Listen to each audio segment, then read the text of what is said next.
وہ تو زلفی صاحب سے مشورہ لینا چاہیے تھا ان کو. سیدھی سی بات یہ ہے کہ احتساب جو ہے وہ ہمارے ملک میں نام ہے انتقام کا, نام ہے سیاست کو ڈسکریڈٹ کرنے کا. تو وہ سیف الرحمان صاحب ہوں یا رحمان ملک صاحب ہوں یا شہزاد اکبر صاحب ہوں, احتساب بنیادی طور پہ جو کرنے کے کام ہے انہیں نہ کرنے کا ایک بہانہ ہوتا ہے تاکہ عوام کی توجہ اس طرف دلائی مبذول رکھی جائے کہ وہ فلاں اس ملک کو لوٹ کے کھا گیا. حماد صاحب, اگر مطلب آپ کے خیال میں جو اپوزیشن جماعتیں ہیں ان کی اسٹریٹجی کیا ہو سکتی ہے؟ آیا یہ پنجاب سے شروع ہوگا یا سینٹر کے اندر؟ کیونکہ پیپلز پارٹی کا پہلے تو یہی تھا کہ پہلے پنجاب کے اندر نو کانفیڈنس لایا جائے, پھر اس کے بعد جو ہے اسپیکر کے خلاف, اور پھر جو ہے وہ بٹ بائی بٹ جو ہے وہ اس حکومت کا خاتمہ کیا جائے.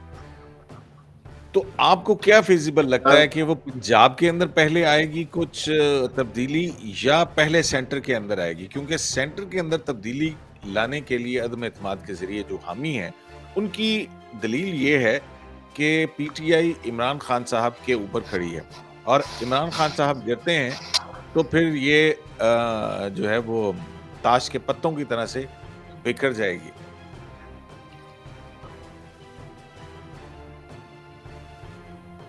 جی ہاں, پہلے جیسے پارٹیز بہت سی اس طرح بکھری ہیں. خاف لیگ آپ کو بتایا اپنے کرو فر کا کیا عالم تھا ان کے, اس لیے کہ ان کو ان قوتوں کی حمایت حاصل تھی جو یہاں پر اقتدار بانٹتے ہیں. اچھا خیر, آپ نے جو بات کہی نا وہ مجھ کے لیے تو نجومی ہونا پڑے گا, لیکن جو بات ہم تک پہنچتی ہے وہ اس میں سینٹر کی بات ہو رہی ہے اور پنجاب اسمبلی کا بھی ذکر سنتے ہیں, لیکن جو مجھ تک یعنی خبر بھی اور مجھے یہ بات اپیل بھی کرتی ہے کہ سینٹر اگر یہ روٹ لیا جاتا ہے تو جس طرح بجاج صاحب کہہ رہے ہیں نا کہ عمران خان کو پینک کروا, یہ سارے اشارے جو آ رہے ہیں عمران خان کو پینک کروا کے اس سے کوئی حماقت بڑی کروانا چاہتے ہیں, یہ بھی تو ایک بات چل رہی ہے نا کہ وہ اس سے ایسی حماقت کروانا چاہتے ہیں کہ اس کا ایک جواز بن جائے کہ یہ آدمی تو بالکل ہی یعنی ہتھے سے اکھڑ گیا اور یہ تو پوری ریاست کا دشمن ہو گیا. عوام کا تو تھا ہی, لیکن یہ ریاست کے ساتھ بھی اس نے کیا حرکت کرنا شروع کر دی ہے. ایسے حالات پیدا کیے جا رہے ہیں. جیسے ڈول کی میں نے بات کی تھی نا, تو یہ گن کون پہلے فائر کرتا ہے والی جب کیفیت دماغ میں آ جائے تو اس میں آدمی وہ لبی کسی وقت بھی یعنی کچھ بھی ہو سکتا ہے. تو آپ جب کسی کو پینک کروا دیتے ہیں نا, یہ سارا کام اگر یہ بھی ہو سکتا تھا کہ یہ میٹنگز اس طرح کروانا اور سی کی میٹنگز ہو رہی ہیں اور ملاقاتیں سارے پاکستان میں شروع ہو گئی ہیں, یہ نہ بھی کروائے جاتے تو یہ تمام اپنے مقاصد حاصل کیے جا سکتے تھے. لیکن یہ آپٹکس کا بھی تو کھیل ہو رہا ہے, یہ ایک خاص طرح کا پریشر بھی تو بلڈ کیا جا رہا ہے, تو اس کو بھی مد نظر رکھیے. یعنی اگر ہم نے فرض کیا چلیے کہ بات اگر نو کانفیڈنس کی موو تک آنی ہے تو یہ ٹھیک ہے جو اصحاب کہہ رہے ہیں نا کہ پہلے اسپیکر کے حوالے سے ہو سکتی ہے. اگر یہ 2 اسٹیپ میں پالیسی آنی ہے تو پھر اسپیکر سینٹر میں یہ بات سمجھ میں آتی ہے, اور قرین قیاس بھی کہہ لیجیے, لیکن کامن سینس یہ بات زیادہ سمجھ میں آتی ہے. اچھا, اس سے اب یہ جو حکومت کے حوالے سے بات ہو رہی ہے نا جانے کی, اچھا اس میں مجھے ایک اور بات خیال آ گیا کہ میاں صاحب کی ملاقاتی ہے نا, میاں صاحب سے جو مل کے آتے ہیں وہ ایک بات کہتے ہیں, ایک نہیں, یہ خبر واحد نہیں ہے, اس کو ایک سے زیادہ لوگ جو ہیں وہ ان کے ملاقاتی وہ آ کر یہ بات کرتے ہیں اور دہراتے ہیں. وہ کیا کہ میاں صاحب سے کہا جائے حکومت کدوں جا رہی ہے میاں صاحب, تو میاں صاحب کہتے ہیں یہ مسکراتے ہیں اور پھر کہتے ہیں یہ تو حکومت گئی, اسے تو چھوڑیے اب آپ. الیکشنز تک بھی وہ کہتے ہیں کہ الیکشنز بھی نیوٹرل سیٹ اپ نے کروا دیے, یہ بھی وہ کہتے ہیں اٹس اے گیون. خدا جانے وہ کس طرح کہہ رہے ہیں یہ, لیکن وہ ان 2 باتوں کے بعد گفتگو آغاز کرتے ہیں. یہ ایک سے زیادہ لوگ اس بات کی تصدیق کرتے ہیں. وہ کہتے ہیں کہ بھئی اگر آپ نے اسی طرح حکومت چلانی ہے جیسے آپ پہلے کرتے ہیں, اتنی سی حکومت دی, اتنی سی واپس لے لی, اور یوں اس طرح حکومت نہیں چل سکے گی. پاکستان اب جس مقام پر پہنچ گیا ہے وہاں پر یہ کھیل تماشا, یہ اٹکل بچو مزید نہیں چل سکتی. آپ یہاں پر یہ دیکھیں ساری جتنی بھی گفتگو ہو رہی ہے نا, کبھی آپ سنتے ہیں سوشل کانٹریکٹ نیا ہونا چاہیے,